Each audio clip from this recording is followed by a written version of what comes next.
Jæja, sælverið, Ívar hérna hjá Flugsmiðjunni. Í kvöld ætla ég að nýta fyrir ykkur flugu sem ansi vinsæl, púpa. Við verðum aðeins í púpunum áfram en svo fer ég að fara að færa mig yfir í bæði votflugur og strömmflugur. Þannig að við maður hafa eitthvað fjölbreytni í því sem við nýtum hérna. En púpan sem ég ætla að nýta fyrir ykkur í kvöld heitir hvorki meira en minna en blóðormur og tiltölulega einföld fluga í nýtingu þannig séð. En þegar maður að nýta hann á greppuröngul þá ágætt að fara með þetta alveg hérna aftur á bogan á önglinum. Þannig að það verður að beygja á búkunum á púpunni. Blóðormurinn, það eru til alveg æði margar útgáfur á blóðormunum og ég ætla að nýta þá sem hefur reynst mér best. Þá set ég undir, það er að segja, búkinn.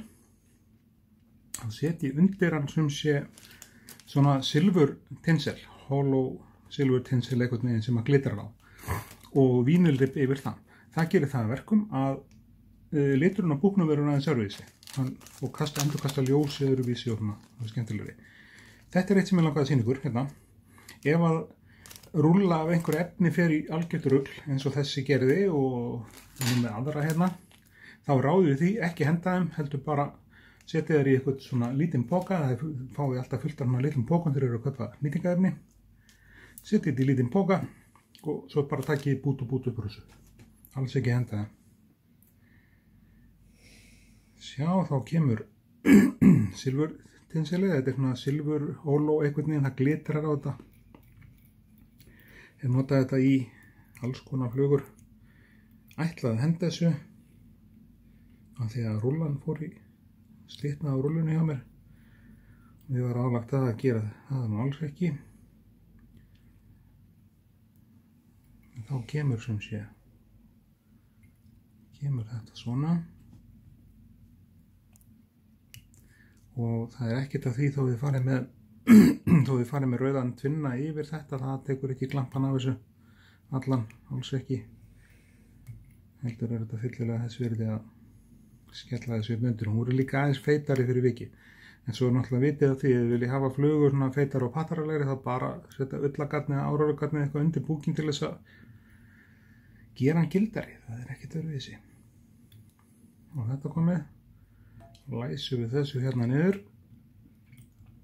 Þéttum hérna 4-5 góðum snúningum. Það má ekki að nota góðu skerin í tinselið en hinn skerin ekki stöðurinn á það lengi. Og því næst þá tökum við rautt vínilripp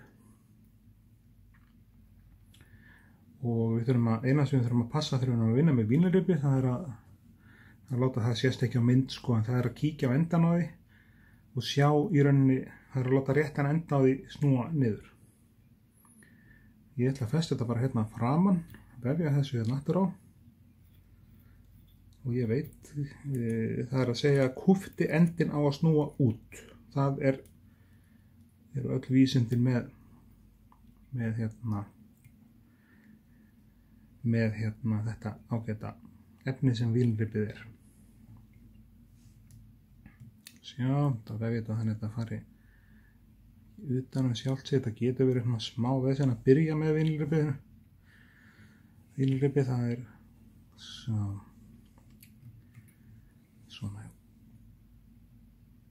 getur verið smá vesen að byrja með því, byrja sem sé vafningin með því, en það er allt í lagi. Það er bara gildir svo regla í þessu að eins og ég hef sagt einhvern tímann í öðru vídeói, þið ráðið ferðinni og stjórnið efninu, ekki láta efnið stjórna ykkur.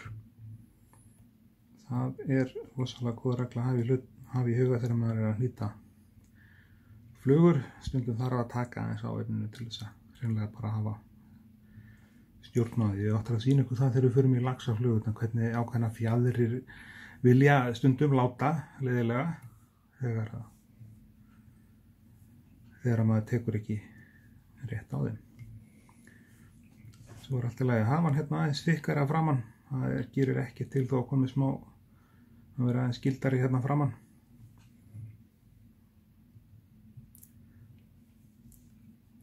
Og uppi hausinn eins og svona. Sumir nýta hnýta hérna blóðorminn þannig að þeir setja píkokk kraga á hann. Við ætlum ekki að gera það núna. Sumir hnýta hann með píkokk kraga og hérna kopar litaðri kúlu. Og það er ekkert af því heldur. Ég mæli með því að eiga hann bara í öllum þessum útgáfum sem ég nefndi. Og það er betra að eiga meira af þessari flugu heldur en minna því þetta er oft alveg svakalega sterk fluga. Veit að þetta hingað og þangað, bæði urriða og bleikju. Og þetta er góð fluga í andstreymisveiði eða upstrím.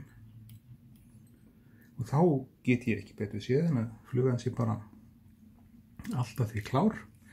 Þá er endahnúturinn einn eftir, þetta er eins og þið sjáu, þetta er tiltölulega einföld fluga. Þið þurfið ekki að setja silfurtinnselið þarna undir eins og ég gerði en þetta eru bara teikturur í mér. Svo ég ætla að hnýta flugur í vetur líka sem er eftir sjálfan mig. Galdraflugan heitir einn, kom fyrir hvað, 10-15 ár síðan. Lenti ævintýralegri veiði með hana í Hraunsfirðinum. Svo er einhver annar búinn að hnýta eitthvað sem heitir galdralöpp. Þetta vel við taki hana líka. Svo þetta er að hnýta flugu sem ég hannaði síðasta vetur og heitir Gunnar Fancy. Skýr eftir móður minni. Gríðarlega falleg fluga. Og hefur reynst vel og hefur raunin allt sem svona góð straumfluga þarf að hafa. En þá er sem sé flugan tilbúinu, þá er ekkert eftir að gera nema smyrja lakki hérna yfir hausinn og fremri hluta búksins. Ekkert af því. Og þá er blóðormurinn bara klár. Hann er klár hérna. Eins og þið sjáið. Og ég bara þakka ykkur kærlega fyrir áhorfið og við sjáumst hérna hress og kátt í næsta vídeói. Og ég byrði ykkur endilega að læka og hérna gerast áskrifundur af rásinni. Þannig að þið hjálpuðu ykkur að stækka og þannig að við getum gert meira þannig. Takk kærlega fyrir áhorfið og við sjáumst í næsta vídeói hress og kátt.